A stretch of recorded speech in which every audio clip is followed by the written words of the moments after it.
Hello everyone, कैसे हैं आप सब। तो मैं बहुत दिनों बाद वीडियो लेके आई हूँ। तो आज था मेरा सीपीसीटी का एग्ज़ाम और बहुत सारे लोगों का कल भी है।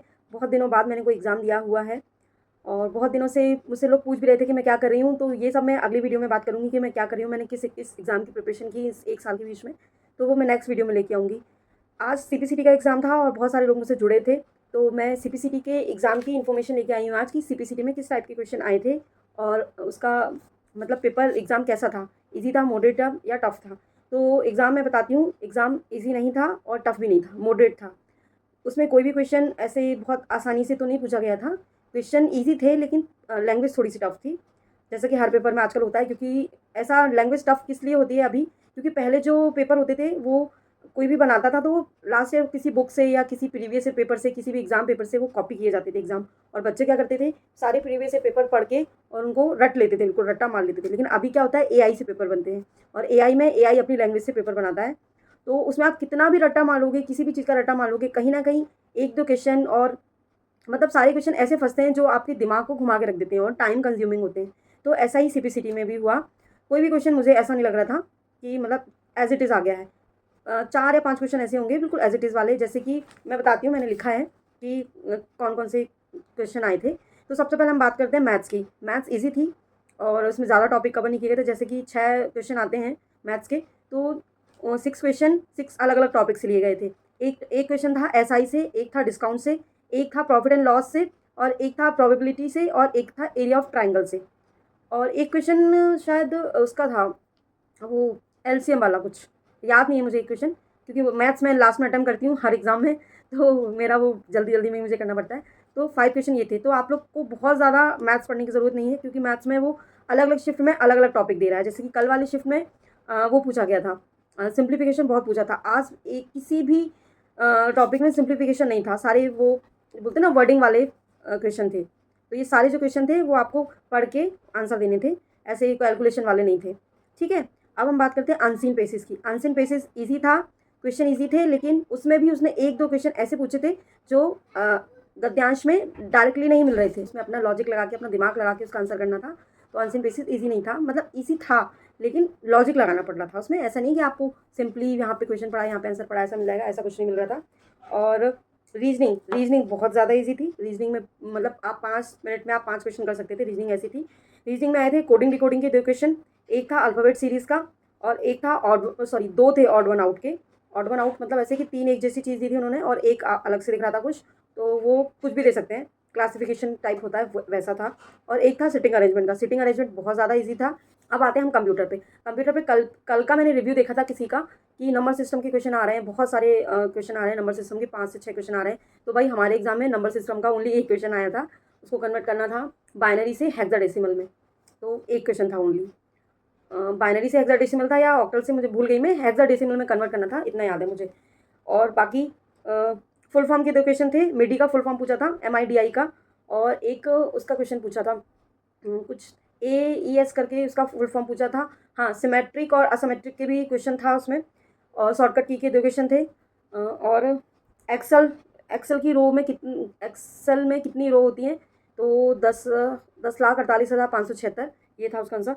और फंक्शन, हाँ फंक्शन में इफ़ फंक्शन पूछा था, 1-2 फंक्शन और पूछे थे, मुझे याद नहीं है। एक इफ़ फंक्शन का मुझे याद है, उसमें उन्होंने एक कंडीशन दी थी, एक क्वेश्चन दिया था कि अगर ऐसा कौन सा फंक्शन है जो अगर जिसको कंडीशन लगाने पे अगर ट्रू होता है तो ट्रू देता है, अदरवाइज फॉल्स देता है। ऑपरेटिंग सिस्टम के 4 से 5 क्वेश्चन थे। ऑपरेटिंग सिस्टम के बहुत सारे क्वेश्चन थे, मतलब सब कुछ ऑपरेटिंग सिस्टम से रिलेटेड ही पूछा था। वो सिस्टम सॉफ्टवेयर के क्वेश्चन थे, वही ऑपरेटिंग सिस्टम। यूटिलिटी सॉफ्टवेयर के क्वेश्चन थे। यूनिक्स कमांड का एक क्वेश्चन आया था कि डायरेक्टरी डायरेक्टरी किससे बनाते हैं, मेक डायरेक्टरी, MKDIR। और एक क्वेश्चन ये था कि यूनिक्स से पहले सिस्टम को रन करने के लिए किस कमांड का यूज़ किया जाता था, स्कैन डिस्क, ऐसा कुछ क्वेश्चन था, इस टाइप से क्वेश्चन था। और विंडो ऑपरेटिंग सिस्टम, यूनिक्स और यूटिलिटी सॉफ्टवेयर, सिस्टम सॉफ्टवेयर, इससे बहुत सारे क्वेश्चन बने थे। 8 से 10 क्वेश्चन बने होंगे इन सबको मिलाकर। और मेमोरी के क्वेश्चन थे, रैम के भी थे, रोम के भी थे, और फ्लैश मेमोरी का भी था। एक क्वेश्चन था कि हम जो फ्लैश मेमोरी कनेक्ट करते हैं, हाँ ओटीजी का एक क्वेश्चन था कि ओटीजी केबल को किस लिए कनेक्ट किया जाता है। मोबाइल फ़ोन के लिए उसके ऑप्शन में था, मोबाइल फ़ोन के लिए, लैपटॉप के लिए और पीसी के लिए, इस टाइप से उसके ऑप्शन थे। तो जो हमने पढ़ा था, जो सिंपल क्वेश्चन पढ़े थे ना कि प्रिंटर, हाँ एक प्रिंटर से भी एक प्लॉटर का क्वेश्चन था कि आउटपुट कुछ किस टाइप का क्वेश्चन था कि पेन से बड़ी चीज़ों का आउटपुट किस तरीके किस चीज़ से हमको मिलता है, तो उसका आंसर प्लॉटर था, मतलब प्रिंटर प्लॉटर से भी क्वेश्चन थी। लेकिन मैं ये बता रही हूँ कि क्वेश्चन जितने इजी हम जब हम पढ़ते हैं ना, जितने सिंपल हमको दिखते हैं, उतने सिंपल क्वेश्चन की लैंग्वेज वो एग्ज़ाम में नहीं होती है।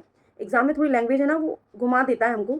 तो अगर हमने बहुत ज़्यादा डीपली पढ़ा होता है ना तो हमको समझ आता है, लेकिन अगर हम इसको ऐसे ऊपरी ऊपरी पढ़ के जाते हैं ना रट्टाफिकेशन करके, तो हमको समझ में नहीं आता है। हाँ, उसका भूल गई मैं, करंट अफेयर का।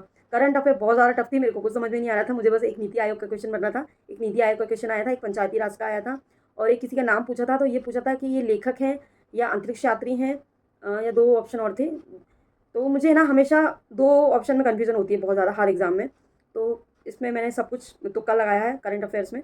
एक नीति आयोग का क्वेश्चन था कि नीति आयोग की स्थापना कब हुई थी, तो वो मेरा सही है क्योंकि वो मैं पहले पढ़ा है मैंने। एक पंचायती राज का कोई क्वेश्चन था, और करंट अफेयर के क्वेश्चन तो मुझे समझ ही नहीं आ रहे थे, मतलब बहुत पुराने पुराने से टाइप के थे, ऐसे जो अभी नया कुछ हो रहा है उस टाइप के कोई क्वेश्चन नहीं थे। तो बस ये था।